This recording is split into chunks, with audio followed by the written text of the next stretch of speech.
నమస్తే, నేను మీ Swathi. Nerve weakness, నరాల బలహీనత ఎందుకు వస్తుంది, ఎవరిలో వస్తుంది, ఈ సమస్య నుంచి ఏ విధంగా బయటపడొచ్చు అనే విషయాలు ఈ రోజు మనతో మాట్లాడడానికి విజయవాడ పాలిక్లినిక్ డాక్టర్ హరిహరన్ గారు ఉన్నారు. మాట్లాడిద్దాం. నమస్తే డాక్టర్ గారు. సార్, నెర్వ్ వీక్నెస్, ఈ నరాల బలహీనత అనేది ఎందుకు వస్తుంది అంటారు? అసలు రాకుండా తీసుకోవాల్సిన జాగ్రత్తలు ఏమైనా ఉన్నాయా? నెర్వ్ వీక్నెస్ అనేది ఇప్పుడు మన దేశంలో సర్వసాధారణం. దీనికి మెయిన్ కారణాలు మన దేశంలో పెరుగుతున్న డయాబెటీస్ పాపులేషన్, అంటే షుగర్ వ్యాధిగ్రస్తులు పెరుగుతున్నారు, అలాగే థైరాయిడ్ వ్యాధిగ్రస్తులు పెరుగుతున్నారు. ఇది కాకుండా అనేకమైన ఇతర కారణాలు కూడా ఉంటాయి. అయితే ముఖ్యమైన కారణాలు ఎప్పుడైనా సరే ఎక్కువ పాపులేషన్ ఏదైతే డ్యామేజ్ చేస్తుందో ఆ కారణం గురించి ఎక్కువ మనం మాట్లాడుకోవాలన్నమాట. సో నెర్వ్ వీక్నెస్ అనేది ఎలా ముందు ప్రత్యక్షం అవుతాయంటే దాని లక్షణాలు తిమ్మిర్లు, కాళ్ళు, సూదులు, కిడ్నీస్లు పొడిచినట్టు ఉండడం, అయితే స్పర్శ గ్రహణ తెలియకపోవడం, ఇలాంటివి అనమాట. చెప్పులు పట్టుకోలిపోవడం, ఇలాంటివన్నీ మనకి గమనించుకోవాలి, డిజార్డర్స్ వస్తాయి అనమాట.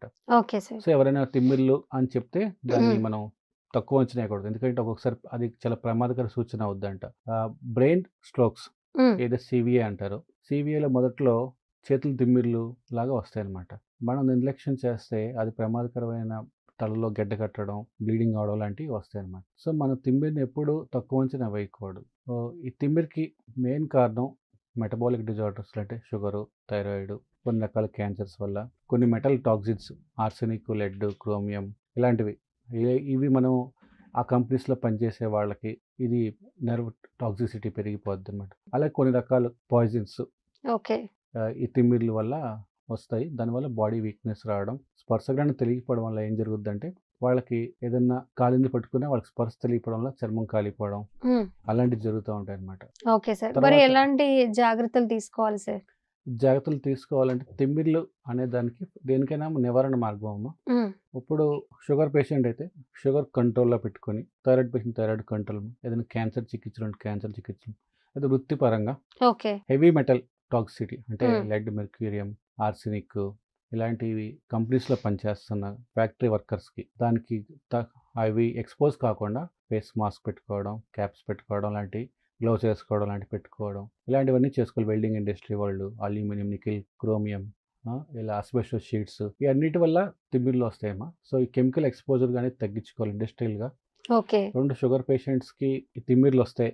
ఆ తిమ్మిరి వల్ల వాళ్ళకి స్పర్శ జ్ఞానం తగ్గిపోయి నరాల వీక్నెస్ వల్ల కాలుకి దెబ్బ తగిలితే పుండు పడిపోద్ది. దాని స్పర్శ జ్ఞానం లేకుండా డయాబెటీస్లో డయాబెటిక్ అల్సర్స్ ఫార్మ్ అయ్యే అవకాశాలు ఉంటాయి. అది దాని రిస్క్. దానివల్ల ఒక్కోసారి వాళ్ళు అది దాంట్లో ఇన్ఫెక్షన్ వచ్చి కాలు వేలు కానీ అయితే కాలు వరకు కోల్పోయే అవకాశాలు ఉంటాయి సర్జరీలో. సో మనం తిమ్మిరిని, దాని తర్వాత వచ్చే డయాబెటిక్ అల్సర్స్ని మనం నెగ్లెక్ట్ చేయకూడదు. సో దానికి ఏంటంటే మెటబాలిక్ డిజార్డర్స్ ఏదైతే షుగర్, థైరాయిడ్ లాంటివి స్ట్రిక్ట్గా కంట్రోల్ చేసుకొని, కొంతమందికి ఇన్సులిన్ ఇష్టం ఉన్నా లేకపోయినా వాళ్ళని కౌన్సిలింగ్ చేసి ఒప్పిస్తే ఈ తిమ్మిర్లు చాలా వరకు తగ్గుతాయి. తిమ్మిర్లకి నరాల మీద పనిచేసే రకరకాల టాబ్లెట్స్ ఉన్నాయమ్మా. లైక్ మెథైల్కోబాల్మిన్, ప్రిగాబ్లిన్, గబాపెంటిన్, డోలోక్సిటిన్ లాగా కొన్ని యాంటీ డిప్రెసెంట్ మెడికేషన్స్ తిమ్మిర్లు తగ్గడానికి మనకి ఇప్పుడు అన్ని చోట్ల అన్ని మెడికల్ షాపుల్లో ఉంటాయి. దాన్ని కన్సర్న్డ్ డయాబెటాలజిస్ట్ లేదా జనరల్ ఫిజిషియన్ ని మనం కన్సల్ట్ చేసి ఆ టాబ్లెట్స్ డయాబెటిక్ టాబ్లెట్స్ తో లేదా థైరాయిడ్ టాబ్లెట్స్ తో కలిపి వాడితే చాలా వరకు మంచి ఫలితాలు అందించి మనకి అల్సర్స్ ఫార్మ్ అవ్వకుండా, యాక్సిడెంట్స్ కాకుండా, కాలు చేతులు కోల్పోకుండా మనకి కాపాడుకుని మనం చేయొచ్చు. ఒకవేళ తిమ్మిరిలో స్ట్రోక్ వస్తుంది అనుకున్న వాళ్ళకి వెంటనే న్యూరాలజిస్ట్ని సంప్రదిస్తే ఎర్లీగా వాళ్ళకి బ్రెయిన్ స్కాన్ తీయడం వల్ల స్ట్రోక్ డెవలప్ అయ్యి తిమ్మిరి వస్తుందని మనం ఎర్లీగా గమనించవచ్చు. అప్పుడు వాళ్ళని త్వరగా మనం ట్రీట్ చేయమని చేస్తే పక్షవాతం బారిన పడకుండా మనం తప్పించుకోవచ్చు. సో తిమ్మిరిని ఎప్పుడు మనం నెగ్లెక్ట్ చేయకూడదు, జాగ్రత్తగా చూసుకోవాలి. Okay sir. సార్, ఆహారం విషయంలో ఏమైనా మార్పులు చేసుకోవాలంటారు సార్ ఈ ప్రాబ్లం ఉన్న వాళ్ళకి? మామూలుగా తిమ్మిర్లు అనేవి ఎక్కువ calcium, vitamin D, vitamin B12 అంటే మెథైల్కోబాల్మిన్, ఈ మూడింటి వల్ల ఎక్కువ వస్తాయి. మిగతా కారణాలు ఉన్నా అవి అంత మేజర్ ఫ్యాక్టర్స్ కాదు, ముఖ్యంగా మన ఇండియన్ కాంటినెంట్ లో.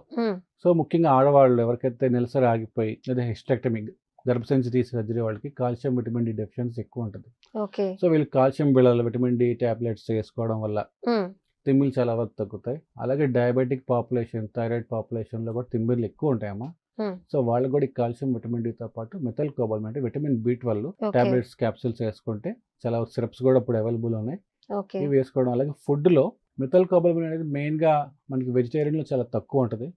అది జనరల్ గా లివర్ కర్రీలో ఎక్కువ ఉంటుంది. ఇంకా కాల్షియం, విటమిన్ డి అనేవి మనకి మిల్క్, ఆకుకూరలు, బొప్పాయి, ఖర్జూరం, ఇంకా ఏదైనా సరే ఫిష్, సీ ఫిష్లో విటమిన్ ఏ, విటమిన్ డి ఎక్కువగా ఉంటాయి. క్యారెట్స్, బీట్రూట్, లీఫీ వెజిటేబుల్స్ అన్ని ఆకుకూరలు. సో మనం నిత్యం తినే ఆహారంలోనే వెజ్ అండ్ నాన్ వెజ్లో అన్ని కాయగూరలలో ఉడకపెట్టిన కోడిగుడ్డు కానీ, పాయ సూప్స్లో కానీ, సీ ఫిష్లో కానీ చక్కగా ఈ విటమిన్, కాల్షియం, ఏ, డి ఉంటాయి.